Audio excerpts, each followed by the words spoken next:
the aftermath of their expulsion from the palace, Jamiu and Ayoola trudged back to their home, the weight of their failure pressing heavily on their hearts. The once bustling village of Ilulamo was eerily silent, a stark contrast to the joyous laughter and lively chatter that usually filled the air. Ayoola, her voice barely a whisper, broke the silence. "Jamiu, there's something I need to tell you." Jamiu, still brooding over their recent misfortunes, merely grunted in response. I told Betrayal about the well," Ayoola confessed, her voice trembling with guilt. Jamiu froze in shock, his eyes wide with disbelief. "You did what?" he asked, his voice echoing in the quiet village. "Betrayal, she's my friend. I didn't think she would..." Ayoola's voice trailed off as she struggled to justify her actions. Jamiu shook his head in disappointment, his heart filled with a mix of anger and concern. "Ayoola, the king's life is at stake here. The well, it's not just some village secret. It's our lifeline," he said, his voice filled with a sense of urgency. As they pondered the gravity of the situation, doubt and fear crept into their minds. Would they be able to save their king and their village from the clutches of the ruthless bandits? The answer was as elusive as the desert wind. As the village descended into chaos, the chiefs of Ilulamo, the pillars of the community, convened at a nearby farm, their faces etched with worry and determination. "We must find our king," one of them declared, his voice echoing in the still night. Jamiu, still shaken by Ayoola's confession, was present at the gathering, his heart pounding in his chest. The council turned to him, their eyes filled with a mix of suspicion and desperation. "Jamiu, do you know anything about the king's disappearance?" they asked, their voices said with a hint of accusation. Jamiu, his mind racing with fear and guilt, denied any knowledge of the matter. "I know nothing," he stated, his voice steady despite the turmoil within him. The council, unsatisfied with his response, decided to take matters into their own hands. "We will search for the king," they declared, their voices resolute.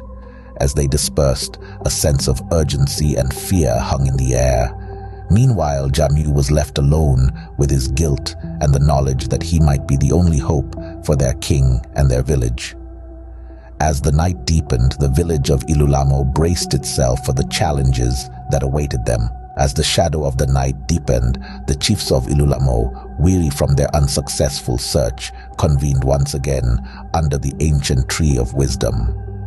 "Our king is not within our borders," one of them concluded, his voice heavy with defeat. "We have searched every corner of our village, yet he remains missing." In the deafening silence that followed, a single name echoed in their minds: the Oracle.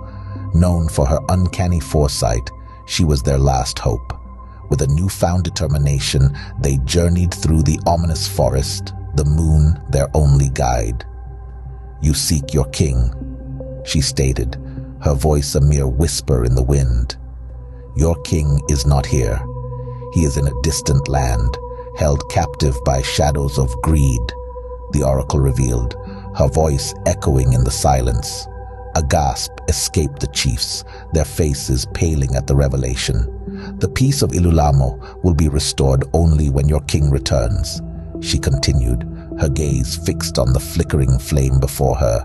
The chiefs, their hearts heavy with the weight of the oracle's words, thanked her for her guidance.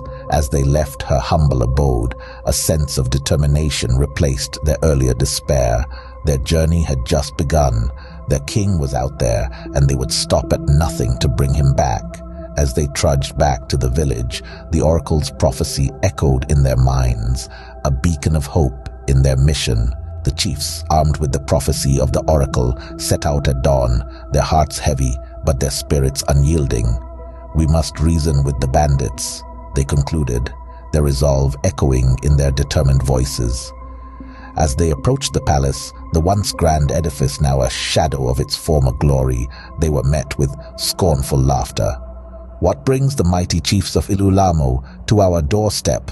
sneered the bandit leader, his voice dripping with mockery. The chiefs, undeterred, presented their plea.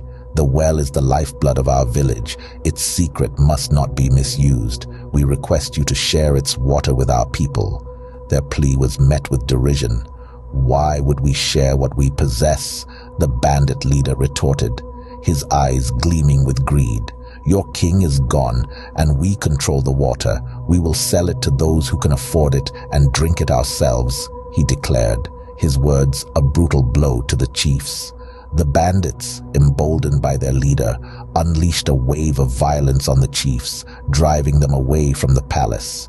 As the chiefs retreated, defeated and bruised, the bandits celebrated their victory, their laughter echoing through the desolate village. The villagers, watching in horror, felt the last vestiges of their hope crumbling. Their only source of water was now a commodity, and their king was still missing. As the sun set, the village was enveloped in a shroud of despair and uncertainty. In the face of mounting despair and a village on the brink of destruction, the elders, with heavy hearts, sought the counsel of the oracle once more.